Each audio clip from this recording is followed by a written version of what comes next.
All right, welcome everyone. I'm here with Michael McDonnell, and he is a mindset coach. So we're going to have him talk today about his approach and how he handles things and the interesting of the uniqueness of what he does. So hi, Michael. Thank you for joining us. Hi, Laura. It's very nice of you to ask me on. Well, thank you. So tell us a little bit about what you do. Yeah. So what I do is I'm a mindset and mastery coach. So my job is to enhance people's lives, but I like to see it as doing it in the easiest and simplest and fastest way possible. Nice. So when you work with people, who are you working with?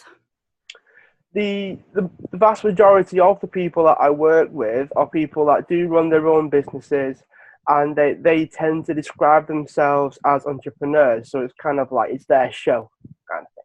Okay, yeah. So you work with a lot of entrepreneurs then.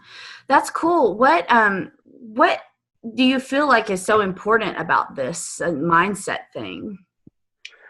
I think it kind of comes down to the reasons why they do what they do. So are they are they feeling judged by other people, or are they, acting to try and mask that feeling? So a lot of people, they tend to do things because they're denying that something's really there, or that's that sort of thing. So a lot of it is how feelings and thoughts tend to interact with our decisions and our actions. Cool. So do you find that a lot of people are afraid they're being judged by their peers or by their customers? Is that a regular thing for people? Yeah, I think it's even harder for people to admit that that's the case. I mean, there was a whole big popularization of like not caring what other people think, and doing what you want kind of thing. But I guess the problem with that is that's not denying the fact that it still shows up. Yeah. I mean, it's kind of like they feel it, but they do what they want anyway. And the problem is no one really talks about the fact that that sensation, that feeling, that worry is still there. Gotcha. So what you're saying is that these people are pretending to have this bravado about them that they don't actually have, and it's affecting their work. Is that kind of what's happening? That's probably a more intense version of it. Obviously, it because of how we operate, we've got Mhm. like two sort of directions that we take it. Okay, we've got like the feeling that happens, right? This feeling of being judged or whatever, Mhm. and then some people act so that they don't feel that, so they sort of give in almost. And then there are other people that simply fight it and don't give in and do something that they want to do instead. So it's kind of like it's just a different way of acting, even though the emotion still shows up. So Gotcha. So do you find that do people freeze up when this kind of thing is happening, or do they, what is the consequence of ignoring that feeling? well, I think the main consequence is that a lot of people never really feel like they're really fulfilled with what they're doing. So if they're doing things for other people, or in despite of other people, then they never really feel like they're doing something for themselves, and they never really feel like they're, because it's our business. We're supposed to enjoy it, aren't we? We're supposed to do what we want to do. But Mhm. then when it ultimately comes down to it, if you're trying to please other people, that's not gonna have the same positive impact, I guess, than doing something for yourself. Yeah, that makes sense. I could see how if you're getting pulled in too many directions when you're trying to please everyone, and you're not able to really be effective. What so what do you kind of do to resolve that? I mean, is there a general like process that you go through to come to the individualized plans, or? Well, the main concept or the main idea that I put across is that very often we don't spend enough time thinking about what we're doing. So, if we give in to what other people judge us or that sort of thing, excuse me, then it tends to make life a bit easier. Hmm. If that makes sense, like there's less thought that goes into it. There's less. Basically, we kind of react to what other people want us to do, or what other people think is right, Hmm. as opposed to doing what we think is right. And it takes a bit more. It's more thought to do it that way, and I think it's kind of that old thing where you do something that's easy rather than what's right, I guess. Yeah. Um, all too often it does have that impact where we just don't feel like we're getting the most out of things, really. So it feels easy up front, but it ends up being a harder experience on us because we're not resonating with what we're doing. Yeah, there is that, and obviously there's loads of angles that you can take it, isn't there? Uh-huh. So people that do run their own businesses and people that do things for other people, 9 times out of 10, they're going down a road that they feel that they can't really come back from, because I mean, I've had this a number of times where I felt like I'm starting again.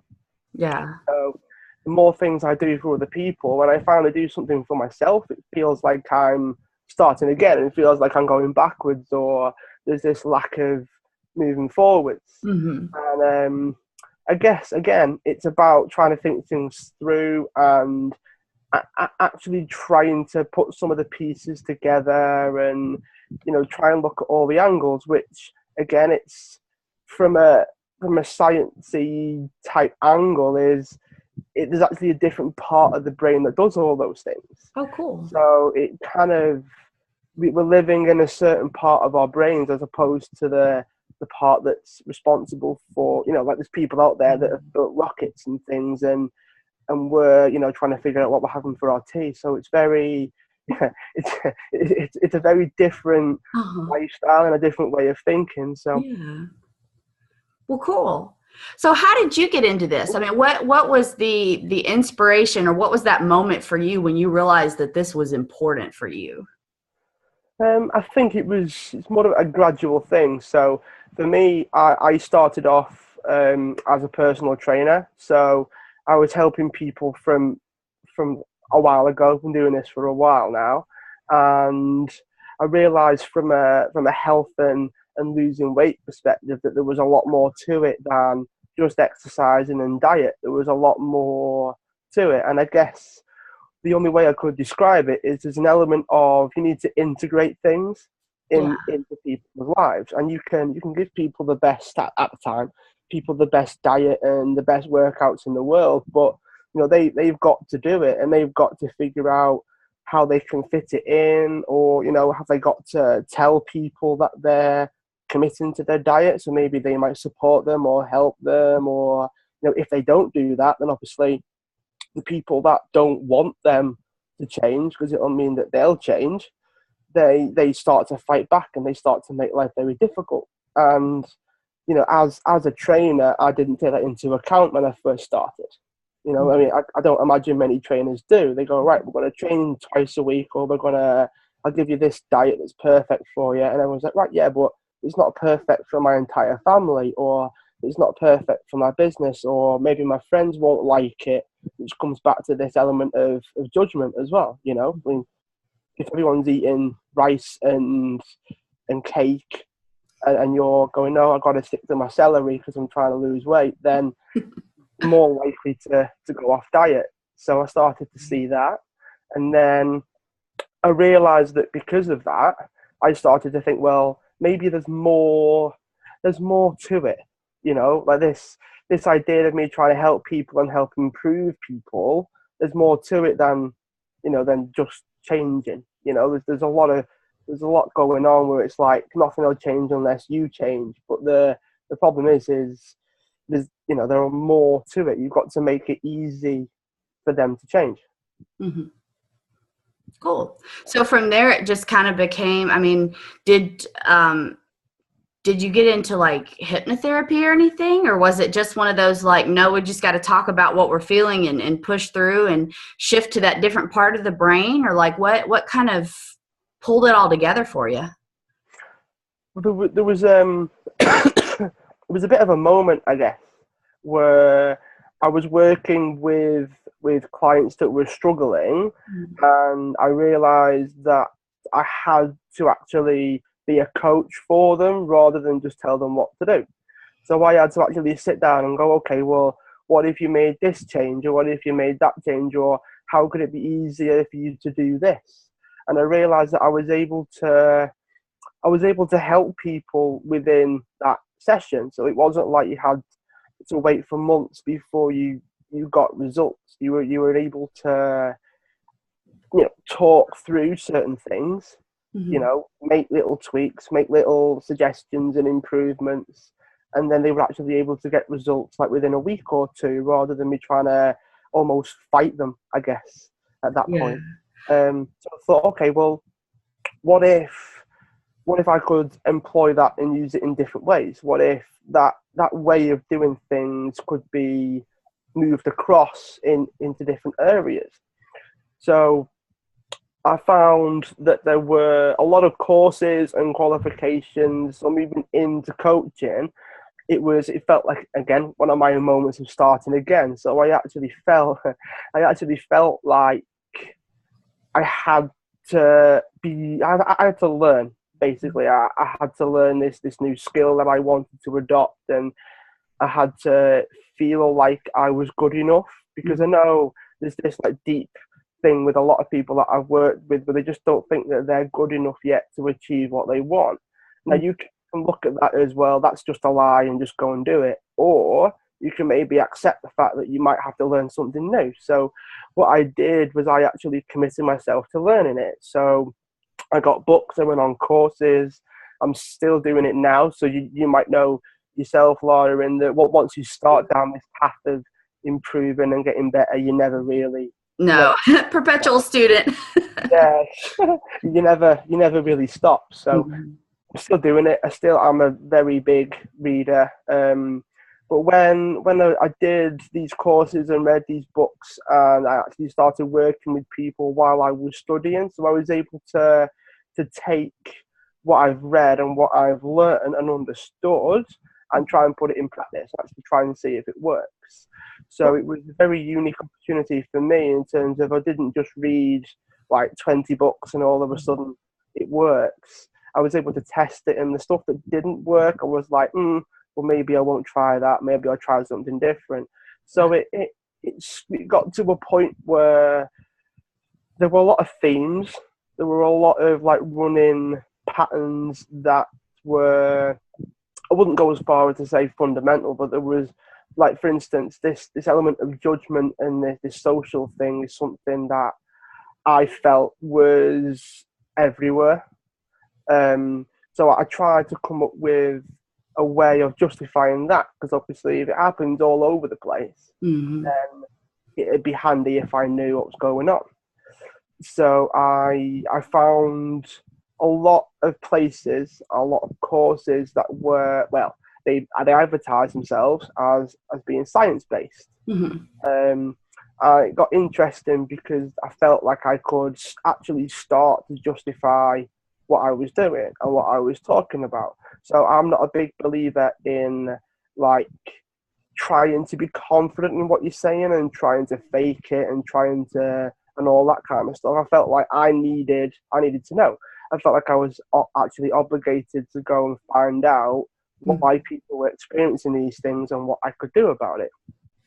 So I went on the courses, and I realised that the science that was behind all these things was brain science, was neuroscience, and that's where the kind of you get into the brain side of things, and how things are built into us from, like, when we were animals as opposed to like humans, and how we've basically adopted them and kept hold of them over the years, because they've kept us alive and they've kept us in a place where we're able to survive. And I got, again, got really interested.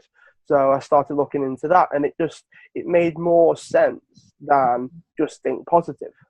It made more sense than, just set goals, or, a lot of things that coaches do talk about. Yeah.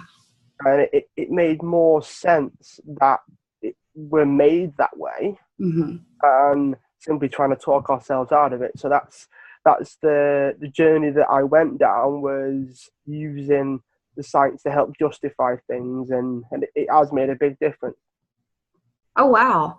So I know that a lot of our viewers are holistic entrepreneurs, or they're thinking about it. And I'm sure that a lot of what happens is what you're talking about, where there is concern, that people are going to judge, or that they're not going to like your particular brand of holistic wellness. I know that was a big thing for me when I got started. I was afraid that people were going to be like, you're terrible, or, like something like they were going to tell me that it was awful. Whatever I was doing just wasn't right, or wasn't going to work, or whatever, and of course it's gotten easier through the years.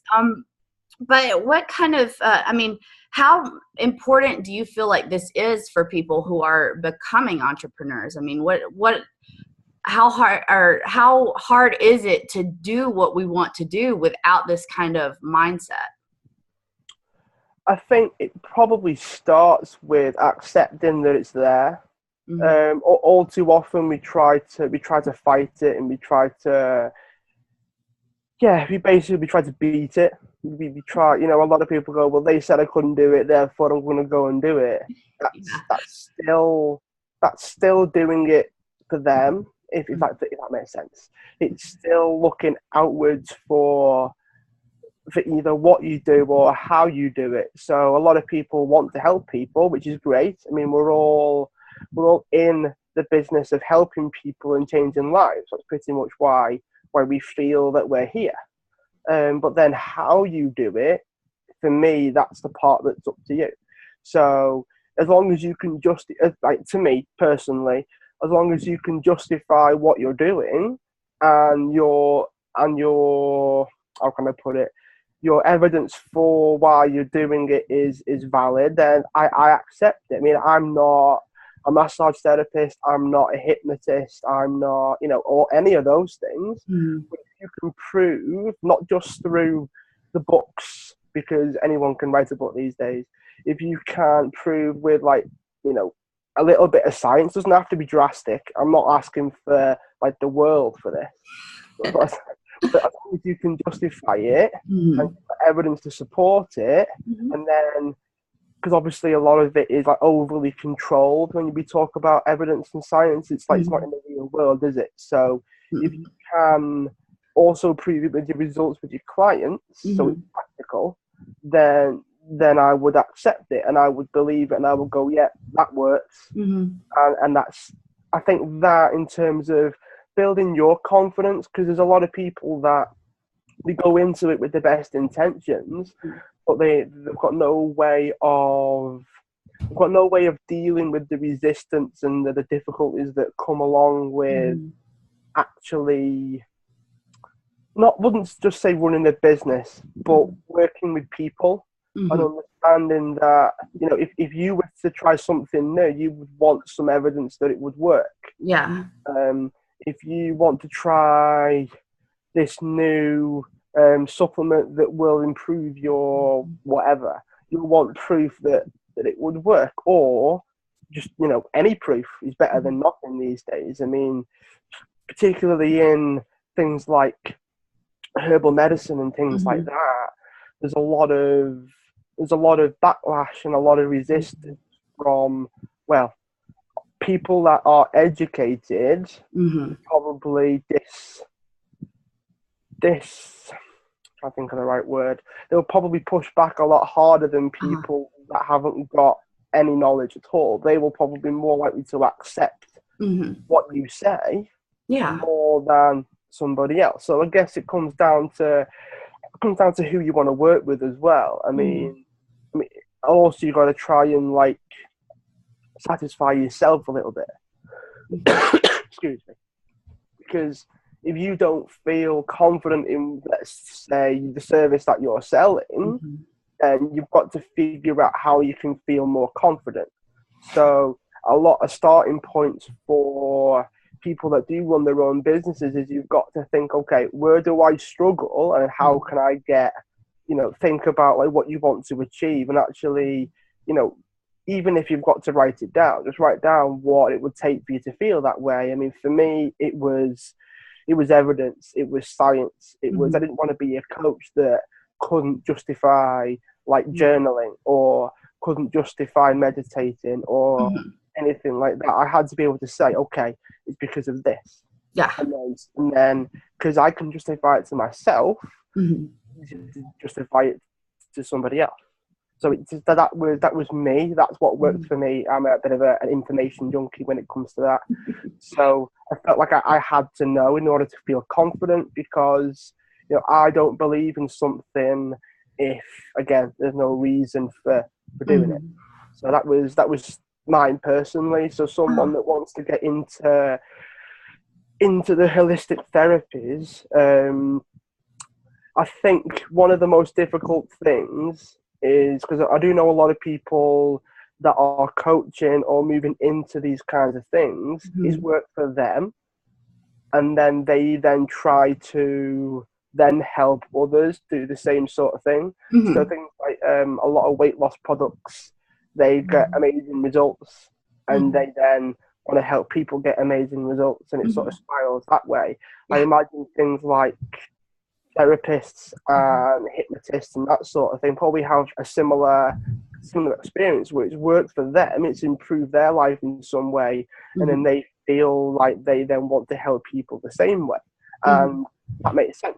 I kind of agree with that because it works for you, so you believe in it.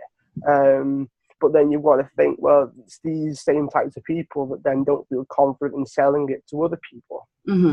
So, yeah, I mean, for me, it's about justifying and having some proof that it works. And that's how I felt more confident. And I think that with other people, I think understanding why is a big step forward. Yeah. So it sounds like it's best if you're kind of genuine to yourself about it. And as long as you are confident in what you're doing at a base level. I mean, there may be some things like what you were talking about earlier. People have to study or they may need some, some extra help getting to the next level or something. But overall, like if you are confident what you are offering is a genuine good thing, then you have to hold on to that. And that's your starting point for being able to help people. And then it sounded like you also kind of mentioned the idea that you have to kind of know who you work with. Is that something you kind of help entrepreneurs decide? Do you kind of help them define their audience, or is that just something that they do on their own? Or well, from what I've seen, it kind of works in a couple of ways. So they sort of either work from, okay, who would the service help most? That's one option. So a lot of the services that a lot of people do offer help everybody in some way. Yeah. But I guess it just depends. I mean, there are loads of angles you can take it. So if it helps these people in the biggest way and gives them the biggest result, then that result's probably worth more than someone goes, oh, well, I'm just less stressed. Yeah.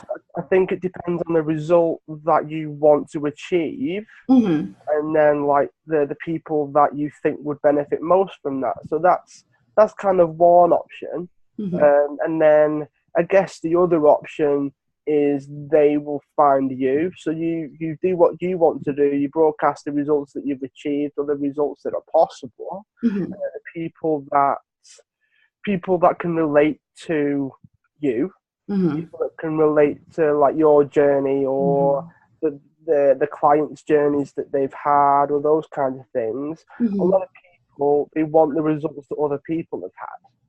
So if someone goes, wow, I feel so less stressed, I'm able to do more work in less time, and I find I'm still like finishing earlier and spending more time with my family, then if somebody goes, I want that too, then they'll more likely to sort of contact you and do things that way. And I guess it depends on whether you're going from the angle of you Mm-hmm. or from the angle of the person. So it's kind of like the starting point. So from, again, taking it back to everything that we've talked about, it, a lot of it encompasses starting with yourself. Mm-hmm. So again, I mean, if you don't like the people that you're working with, you probably won't enjoy what you do, no matter how much you enjoy, like, hypnotize. Well, you mentioned hypnotism, I think. So if you go down that road, Mm-hmm. if you don't like the person that you're trying to hypnotize, Yeah. or you just don't get along, then it's going to make life very difficult, and it'll sort of have a ripple effect over everything else. Mm-hmm. So it sounds like I'm probably going down a bit of a selfish road with this. Like, it's all about you. It's all about doing what you want to do. It's all about doing what you think's best. But I guess from the kind of holistic services type thing, what we're doing is very selfless, Mm-hmm. right? So we're helping other people, Mm-hmm. but we've got to think of ourselves to a certain extent. Otherwise, we're not gonna be able to feel fulfilled in what we're doing unless we're actually happy about what we're doing.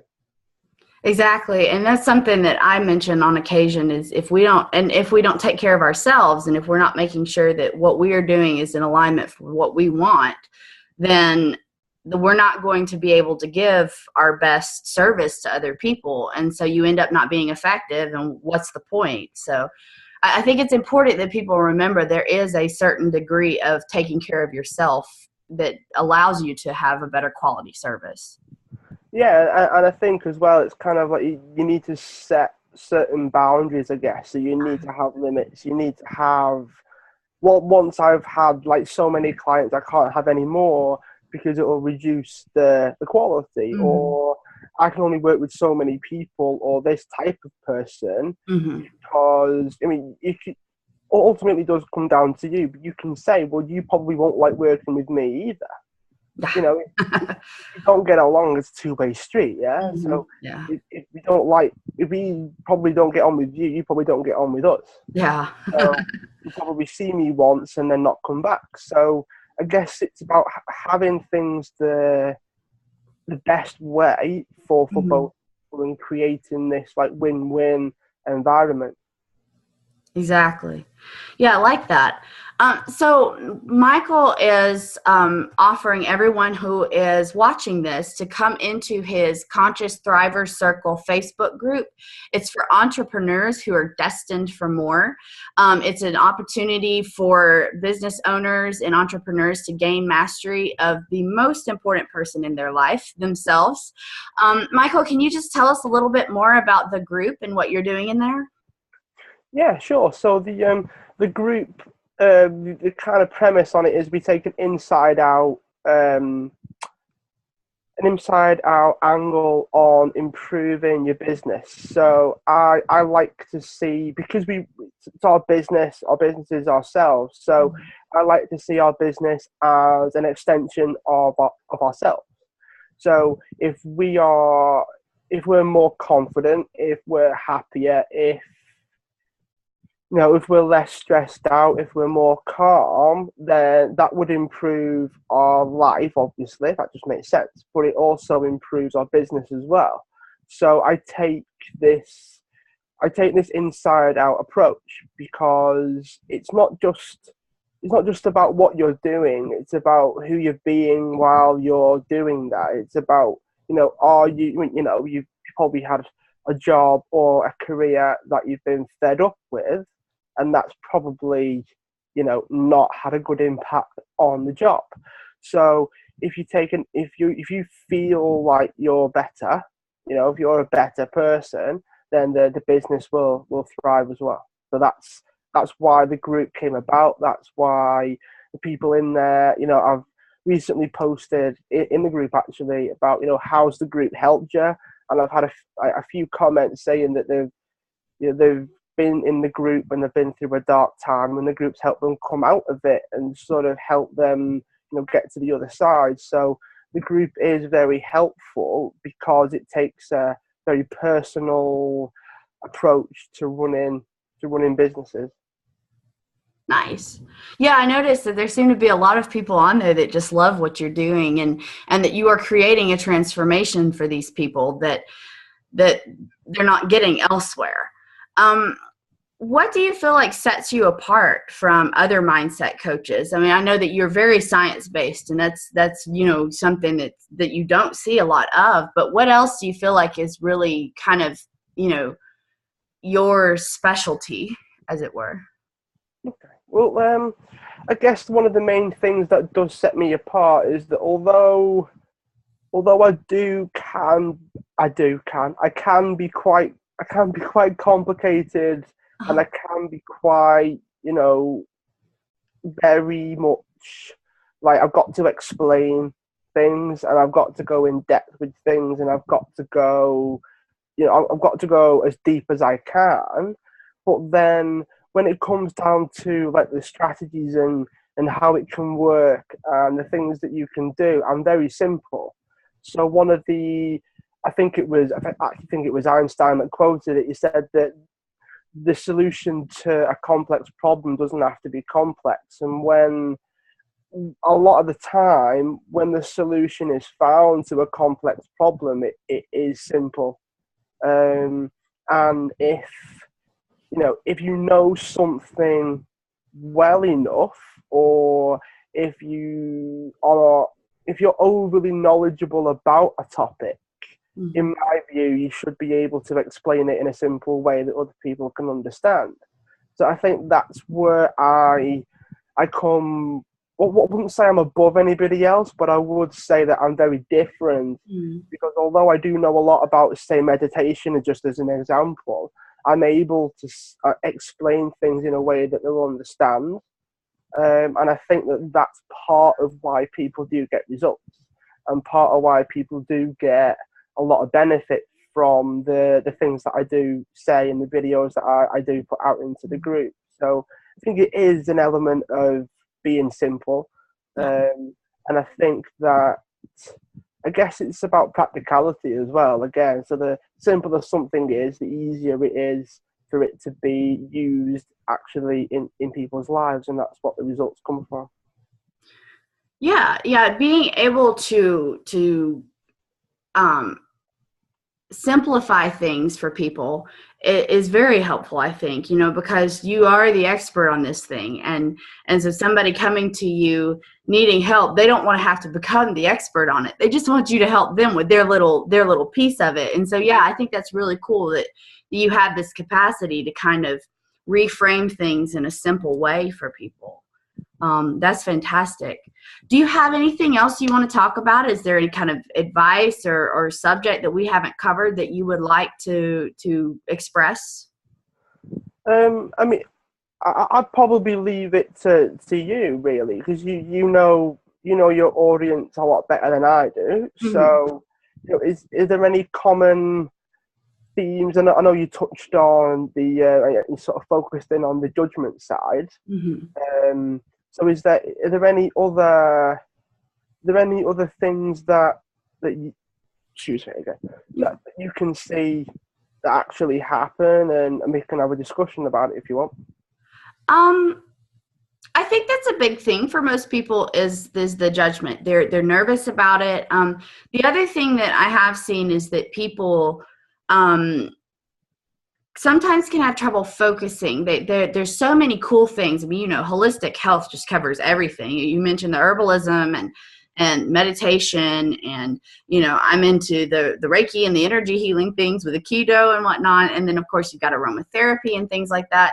And so people just kind of go off on these wild tangents, and they have a hard time sometimes deciding on what's really like directly resonating with them. And of course my program helps kind of pull it all together. But if somebody is just working to make a final decision on how to get focused and how to get started, I mean, how do you help people just kind of make that first step?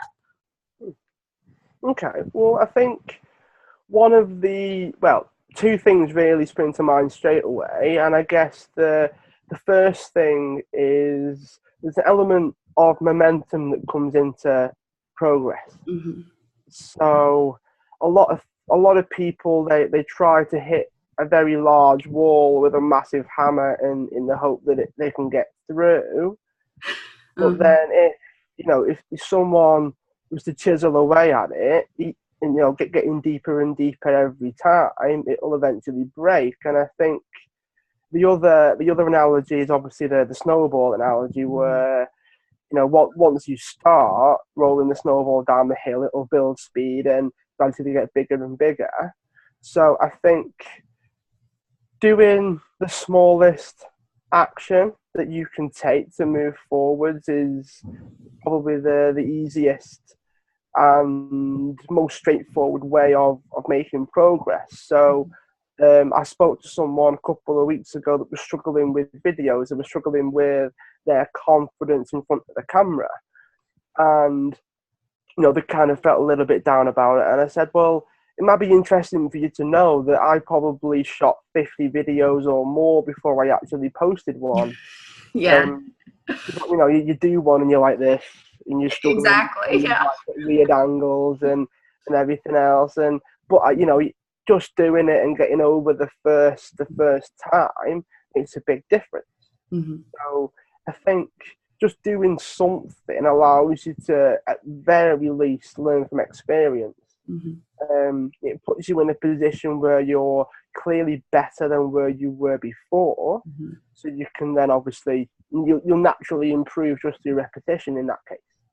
And then in terms of that, it's about seeing the the action, I guess, where there's the least resistance Hmm. first. So, I mean, when you're working in, say, the holistic area, a lot of it is like personal. So a lot of Hmm. the services that you're offering are personal. And Hmm. one of the biggest blocks that I can potentially see is Hmm. that people that are starting out, they probably struggle with things like, you know, deciding that that's what they're going to do and that's the business that they're going to run. Hmm. There are certain things that come along with that. Like you've got to be able to communicate to people, you've got to be able to talk to people. Hmm. And I guess the biggest issue again is if you go with the path of least resistance, it's a case of, well, just talk to one person, or just talk to your friend about what you do, or just Hmm. talk about your family member about what you do. I mean, one of the big things that I do see now is a lot of conversations, particularly if you're practicing, Hmm. is very much engineered. So, I mean, you probably see this where, like I said before, 50 videos and my 51st one I actually put on.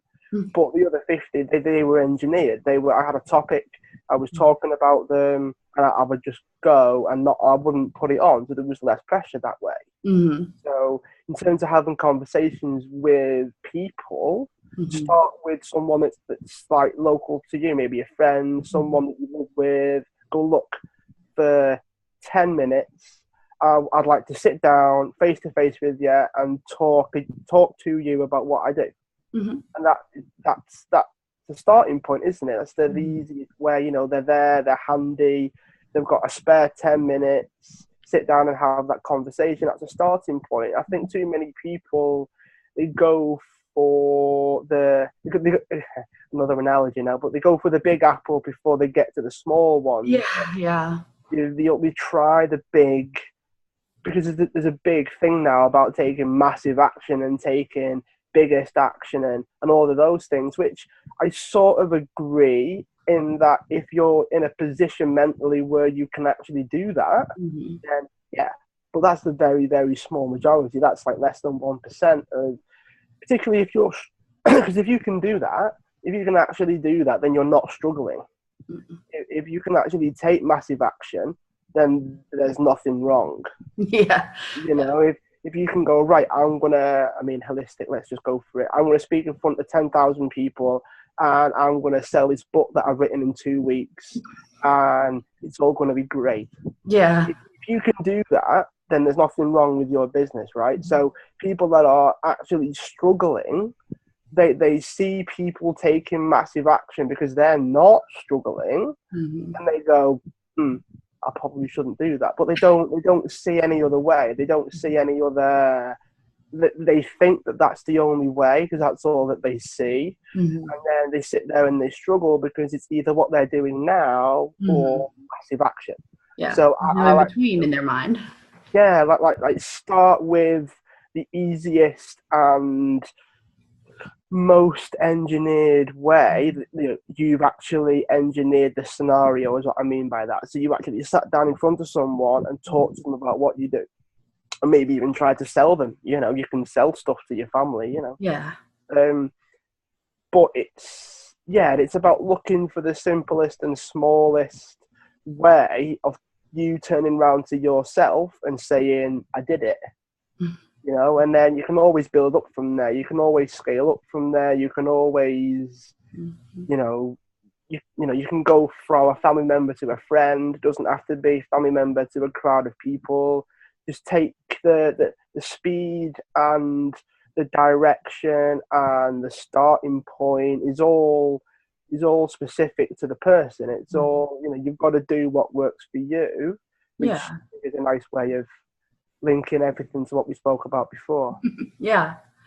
Yeah, I like that. It's not that you're jumping outside of your comfort zone as much as it is you're just slowly expanding your comfort zone to kind of include things so that you're still resonating and you're still doing what works and for yourself, but at the same time, you are slowly building up momentum, like you mentioned. Yeah, I think it was interesting when you said the comfort zone as well, because getting back to the smallest action, it's almost like you've got 1 foot in and 1 foot out, as opposed to like jumping out of it. So yeah. Well, Michael, thank you so much for being here. I really appreciate you coming on and talking with us. For those of you who are watching this, then remember, check the link to the Conscious Thriver Circle. It will be posted with this video. And join, request to join. Michael has got some amazing information and he's got some amazing action that he's having people take in that group. So that's free to you. Make sure that you get in there and benefit from that and start taking action today. Thank you again, Michael. We really appreciate you coming to be with us. Not a problem, Laura. Thank you. Thanks.